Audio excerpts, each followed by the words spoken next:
Hello, ladies and gentlemen, and welcome to episode 2 of the Depressing World podcast. I'm about to whip somebody's ass. Oh, I'm about to whip somebody's ass. So my initial plan for today was to do some politics talk. By the way, just quickly make this perfectly clear. I know I've recorded 2 of these in a row now, so there's going to be one every day. This is not going to be a daily thing. It's just because I've had time and I felt like doing it, so why the hell not do it? So yeah, this isn't going to be a daily thing, but anyway, the plan for today's show was that I was going to talk about politics, but I have now immediately backpedaled on that because I decided, tell you what, I'm 16, nobody cares about what I think, and not only does nobody care about what I think, but I don't care about what I think because I can't legally vote. So therefore, no matter how opinionated I become, I never understand this, right?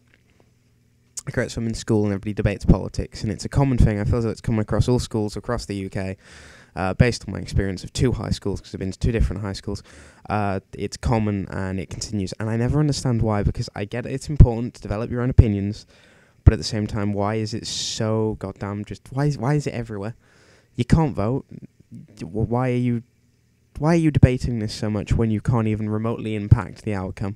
I get that it's fun to debate it, but at the same time it's just rather pointless. But anyway, there's my opinion on one topic that is really political and that nobody cares about. So I've got off to a great start. Like 90% of the viewership is just going to drop off immediately. 90% of the 1 view viewership, yeah, that makes sense. Yeah, 0.9 of you have just dropped off, and 0.1 of you remain. So hello to the human hand that is still watching me right now.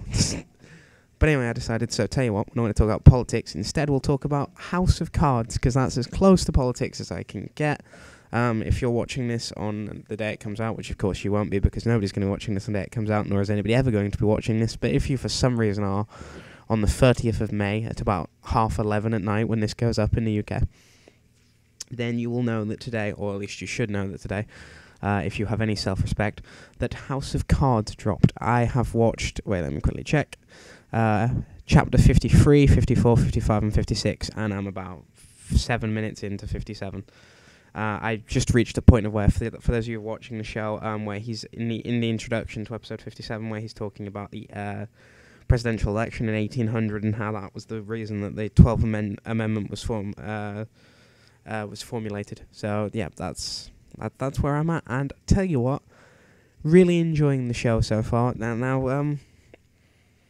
The thing, when I was watching the show, right, when I was last watching the show, it ended on 52, and I thought that was the final episode because it's called House of Cards. There's 52 cards in a deck of cards, I believe, so I thought that was the final episode. Turns out it wasn't the final episode, as we of course found out months ago, but, you know, if I want you to, if you haven't watched the show yet, I want you to pretend that Season 5 hasn't existed. Go and watch all the show, presuming the last episode of Season 4 is the final episode. Just presuming that that's where it cuts off. And just tell me what you think of that as an ending, because I thought it was actually a rather good ending. Like, it wasn't the best, of course, but it also wasn't like a Dexter-level ending, or it wasn't a Lost-level ending. I can't believe I just put Dexter and Lost in the same realm. They're not even close. Like, at least the Dexter ending was vaguely satisfying. The Lost ending was just like, oh, okay, so watching this entire show has been a huge waste of my life that has no payoff because none of the stuff that even mattered for the past God knows how many seasons is even remotely important at this point. So, yeah, this show had no meaning. I could have just watched the first episode and the last episode, and I'd have probably had a better experience, to be honest. Sorry, just taking a quick drink there. Because I am still actually rather quite ill, which is rather entertaining. Well, not really entertaining, more just the life that I live. I live the life of an ill child for some reason. I don't know why. It's just annoying being ill all the time. I know what. I'm supposed to be in school tomorrow to do some history, I think. Yeah, that'll be fun. Don't know why I brought that up, actually. That was completely pointless to bring up. I know what I want to talk about. Other than in fact, I'll finish off House of Cards. So, from what I've seen so far, it's actually a really damn good show so far. I'm watching Frank try and get his power. In episode 57, he explains what happened. I'm not going to say it out loud, just in case you haven't watched it, or in case you're not going to watch it yet or anything. I don't want to drop any spoilers, because it is a very good show, and I would be very upset if somebody spoiled it for me. Unless you're one of my friends, at which point I will spoil the living daylights out of this show for you, because that's the kind of friend that I am. But if you're just watching this online, and I don't want to ruin it for you. But anyway, it's a very good show, and I would love to talk about it more, but maybe I'll do that sometime next week if I record one of these next week, because then I won't feel as bad for sharing spoilers as I do literally the day it came out, because that seems pretty scummy. Because most people will be watching 1 or 2 episodes a day. Most people won't be on episode 5 like me. However, there will be some people. I know that there will be. Right, so how many episodes were there? So it came out at 8 a.m. So it's currently 10 p.m. at night. So that means that there's been, 14 hours. And there's how many episodes? There's 12 episodes. That means that there's going to be somewhere a person or a fair few people, I'd imagine, actually, probably in the hundreds, if not like 1 or 2,000, who have watched all of the show by now. And that terrifies me. But at the same time, it also makes me a little bit proud. A little bit proud to know that I share this isn't one of those circumstances where I'm like, I can't believe I share a planet with this person. It's one of the circumstances where I'm like, somebody's a winner. Somebody's found themselves in a situation where they can just sit down and just watch 12 episodes of House of Cards in one day. Less than 14 or around about 14 hours after it came out. And that person is probably writing on a blog right now somewhere, sitting in a dark room with their fingers covered in, I don't know, some kind of dust from some, Dorito dust. Or, 2 bottles of Mountain Dew on the coffee table. It's a glass coffee table. They're looking at the screen. The screen's it's kind of illuminating the room. They don't have any lights on. You really expect this person to have lights on. They've just watched 12 episodes of a Netflix show in one sitting. The light bulb probably broke months ago. They still haven't replaced it or even noticed at this point. But yeah, no, the TV is lighting up the room. It's a nice little warm light, and they've currently got their laptop. Probably, let's face it, they've got their MacBook Pro. I'm sorry, but they got their MacBook Pro in their lap, and they're typing away, talking about how artistic some of the shots were, or how great the story was, or something. And they're going to post it on their blog in a minute, and it'll get reblogged a little bit, and then beyond that, nobody will care. And that's what a good portion, well, not a good portion, but at least a few people on this planet, as I say these words, are probably doing right now, or will be doing in the next few hours, or were doing a few hours ago. This is where we've progressed to as a species. And like I'm saying, I'm not saying it's a bad thing. I'm just saying it entertains me to play with that thought and to think of it in such a manner. It's rather interesting, to say the least. And I find it rather entertaining. But hey, what else was I going to talk about? Oh yeah, the game. I want to play a game. Hello, Jigsaw. When did you enter the room? I want to play a game, do I? But anyway, I want to sometime next month. Why am I talking like this? I don't know. It's like I say a few words, then pause, and say another few words, then pause. I feel like I'm Vsauce or something. But I want to play PlayerUnknown's Battlegrounds. I think that's what it's called. PlayerUnknown's Battlegrounds, something like that. Because it looks like a very enjoyable game that I would actually be a big fan of. And it looks like something that would really eat away at my summer. Because, for those of you who don't know, right, let me get the dates up. Right, so, as I recall this, it's the 30th of May, 2017. I will finish for the summer on Friday the 23rd of June. At which point I don't return until... I think it'll probably be Monday the 4th of September, but it could even be Monday the 11th of September. Or it could be midweek. I don't know why they do midweek, but at the earliest I'll return on the Monday the 4th of September. That means that if I was to count the days, so from the 23rd, 1 week, 2 weeks, 3 weeks, 4 weeks, 5 weeks, 6 weeks, 7 weeks, 8 weeks, 9 weeks, 10 weeks, 70, 71, 72, 73. I have around about 72 days off. 72 days, or just, for another way of looking at it, 2 months. 2 months, and we're not talking about 2 Februaries. We're talking about 2 full months, 2 31-day months that I have off, and I have nothing planned. Nothing at all. So I'm trying to set myself some goals, excuse me, and some things I want to do. So, first things first, I have a shed out the back of the house. I want to empty that out, ideally in the first week. So we'll be talking about around about the 30th. I want to empty. and I'm going to convert it into a little studio. That will take me up until hopefully early to mid-July. And then during the evenings I'll play PlayerUnknown Battlegrounds, because I'm not going to be doing this all day, of course. From mid-July onwards, my goal is to start learning HTML5 and CSS3. From what's been explained to me, HTML5 is essentially like the stuff that makes... I don't know how to explain this. The stuff that, like, it makes the website work. I don't know. This is, of course, more complex than that. But it's what's, like, the building blocks. And then CSS3 is more to make it look nice. Like, to get certain things, like animations and just crap like that. I don't know.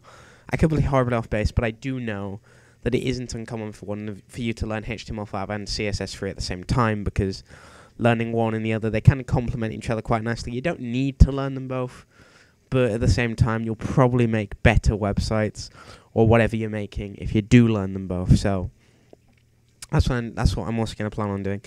And I'm actually planning on using this podcast as some form of holding myself accountable, because I'm going to try and do daily progress updates where I'm not necessarily going to tell you what I've learned, because let's face it, I'm not going to learn very much in the first few days. More just so that I can, like, come on here and be like, yeah, I've done 1.5, 2 hours today or whatever, just to show that I am actually making progress. And if anybody does listen to this at that point, I'd appreciate if you would hold me accountable. By the way, I really enjoyed doing this yesterday, to the point that actually I'm going to go on Amazon now. So wait, what day is it today? So today is Tuesday the 20th. Tuesday the 30th? It was the 23rd for some reason. I'd still be in school if it was the 23rd, so it's a good thing it's not the 23rd. I'd actually be in what exam would I be in right now if it's... Oh no, I wasn't in any exams last Tuesday. I was getting my medication from the hospital, which is actually another topic we'll talk about at some point in the future. But anyway, today's the 30th, so the check should have cleared by Monday the 5th, which means that on Monday the 5th, I will be looking at buying audio... Wait, let's actually look for podcasting microphones together. Because I know that this microphone isn't... I know this microphone's pretty terrible. It's okay. It's good enough to start with, but at the same time, I don't have a pop filter on it, so whenever I see the letter P, I'm very sorry. I just had to really emphasize it just to make sure you could fully hear it. It really pops. I keep saying words starting with P now. I need to stop being such a terrible person, but the reason that happens is, for those of you who know, when you say P, if you ever tried saying the word P, you'll notice that air does leave your mouth, and of course, when you're talking into a microphone that doesn't have a pop filter or a wind filter on it, you're just basically blowing into the microphone for a microsecond, but it's enough to be picked up and annoying. So, what sort of microphone? See, look, if I wasn't educated in any form or fashion, I'd probably be like, oh, look, the blue snowball. But no, nobody likes the blue snowball. Ever listen to a blue snowball? There's a reason why there aren't many podcasters using blue snowballs. It's because the audio on it is just awful. The Rode Procaster has always interested me. I presume it would be quite good for podcasting. Actually, they literally called it the... Oh, wait, no, they called it the Podcaster. I'm an idiot. Oh, no, they do have one called the Procaster. It seems like it'd be quite a good decision. I mean, I trust Rode as a company because I know they make good microphones. I have one of their microphones for cameras for a while. So I know that they do make good microphones. And also they're very much respected in the industry. But at the same time, do I really want to spend £167 on a microphone is a question that I'm going to have to answer fairly quickly, I suppose. So, and I'll think about it a little bit off stream, but it's definitely a consideration, I guess. I mean, I have the choices if I can either try and go and do some like ridiculous filmmaking or photography stuff, at which point I've got a camera already, I got a camcorder, but I need a drone, or at least I need a drone for the sort of stuff that I'm planning on doing, and to get a base level DJI Phantom 3, I think that's the one I was looking at, is about £450, which is £300 more than one microphone, or I can just get one microphone of decent quality, maybe another £50 on like a stand and a little, I can't remember what they're called now, mixer board, I think. I can't remember what they're called though. If I was wrong, then I'm going to sound like such an idiot, but I can get those, and then I can start doing a little podcast sort of thing. And also, when I got the studio made, I can like really make the studio look quite nice. Maybe even I can start recording with the camcorder, like plug that into my PC, start getting footage off that, using it as a really expensive webcam, and make this into a little web show or something. I don't know. But I mean, it's definitely up there. It's definitely a consideration. It's something that I'd like to do. I've always liked podcasts. I mean, for those of you who know me, you'll of course find that pretty obvious. I listen to podcasts. I would say, and I know this will sound obscene to some of you who have never listened to podcasts, but other than today, because I was listening to I was watching lots of House of Cards today, so I didn't really listen to much. I listened to about an hour and a half to 2 hours of podcasts today.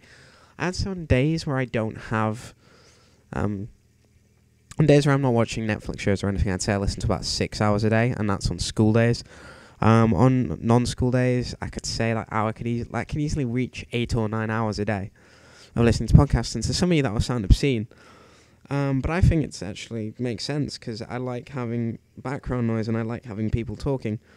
My go-to podcast, I don't know why it's my go-to podcast, but my go-to podcast at the moment is Painkiller Already. For those of you who have listened to Painkiller already, you will know exactly what I'm talking about, of course, because you're listening to it. God damn it, I'm an idiot. But and for those of you who listen to it, you'll think, but they make a 4-hour episode a week. How are you listening to it 8 or 9 hours a day? I just go back and listen to the old shows. I've listened to, if I had to guess, right, I've never really, I think I've listened to all of their shows, but once you push me back, backwards past, so I'd say that the ranges from episode 0 to episode 109 or 110 aren't really the best for me. I think it really gets better once they did the Road to Black Ops 2 of Murky Durka, who's now one of the hosts of the show, actually. But when they did that episode with him, I think that's where my memory really starts improving, because that's when I actually started watching the show. I listened to all the episodes before that, but I only listened to them after I'd started watching the show. The only episode that I really know off the top of my head, that I feel pretty confident in, I could pretty much name what happened in that episode, is the one with Total Biscuit, because I listened to that one a fair few times.